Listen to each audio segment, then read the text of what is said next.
പ്രിയ സുഹൃത്തുക്കളെ, ഇന്ന് ഞാൻ നിൽക്കുന്ന നമ്മുടെ വളാഞ്ചേരി കൊപ്പം റൂട്ടിൽ വിയറ്റ്നാം പടി എന്ന് പറഞ്ഞ സ്ഥലത്താട്ടോ. അവിടെ ഒരു ദാരുണമായൊരു അപകടം നടന്നത് നിങ്ങളെ കാണിക്കാൻ വേണ്ടിയിട്ടാണ്.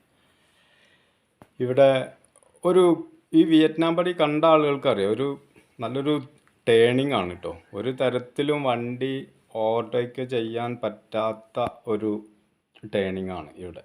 തന്നെയല്ല, അവിടെ നിയമപ്രകാരം ഓവർടേക്ക് ചെയ്യരുത് എന്ന സിഗ്നലും റോട്ടിലുണ്ട്. കാരണം ഡയറക്റ്റ് വെള്ളവര ഇട്ട സ്ഥലമാണ്. അപ്പോൾ ആ സ്ഥലത്ത് ആണ് ഈ അപകടം നടന്നിരിക്കുന്നത്. ഇത് നമ്മുടെ തൃശ്ശൂർ ജില്ലയിൽ വടക്കാഞ്ചേരി രജിസ്ട്രേഷൻ ചെയ്തൊരു കാറും മലപ്പുറം രജിസ്ട്രേഷൻ ചെയ്ത ഒരു ജീപ്പും കൂടിയാണ് ഈ അപകടം നടന്നത്. ഈ അപകടത്തിൽ ജീപ്പിലെ ആൾക്ക് കാര്യമായിട്ട് അപകടം സംഭവിച്ചിട്ടുണ്ട് കേട്ടോ. എന്തൊക്കെയോ പരിക്കുകളുണ്ട് കാര്യമായിട്ട്. കാറിലെ ആളുകൾക്ക് അത്രയൊന്നും ഇല്ല എന്നാണ് പറയുന്നത് കേട്ടത്. ഇത് ഇങ്ങനത്തെ ഒരു സാഹചര്യം എങ്ങനെ വന്നു എന്നുള്ളത് നമുക്ക് പറയാൻ കഴിയില്ല. കാരണം കാറ് ഒരു തരത്തിലും വരേണ്ട സ്ഥലത്തിലൂടെയല്ല കാറ് വന്നിട്ടുള്ളത്. പരിപൂർണമായിട്ട് ലെഫ്റ്റ് ചേർന്നിട്ടാണ് കാറ് വന്നത്. ലെഫ്റ്റ് പോകേണ്ട ജീപ്പിൻ്റെ സ്ഥലം പരിപൂർണമായി കൈയടക്കിക്കൊണ്ടാണ് കാറ് കയറി വന്നിട്ടുള്ളത്. ഇതെങ്ങനെ ഇവിടെ സംഭവിച്ചു എന്ന് നമുക്ക് പറയാൻ കഴിയില്ല.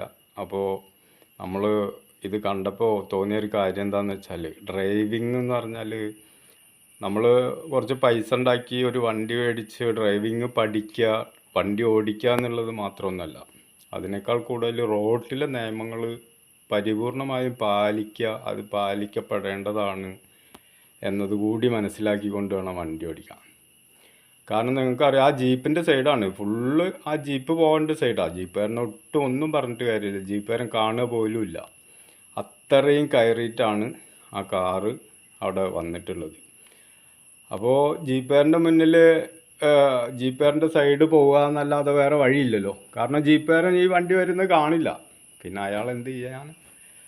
അപ്പോൾ നമ്മൾ വണ്ടി ഓടിച്ചാൽ പോരാ, 100% നമ്മൾ റോട്ടിലെ സിഗ്നലുകളും അതുപോലെ തന്നെ നമ്മുടെ നിയമങ്ങളും പാലിച്ചുകൊണ്ട് വണ്ടി ഓടിക്കാൻ ശ്രമിക്കാതിരുന്നാൽ നിരപരാധികളാണ് ശിക്ഷിക്കപ്പെടുന്നത്.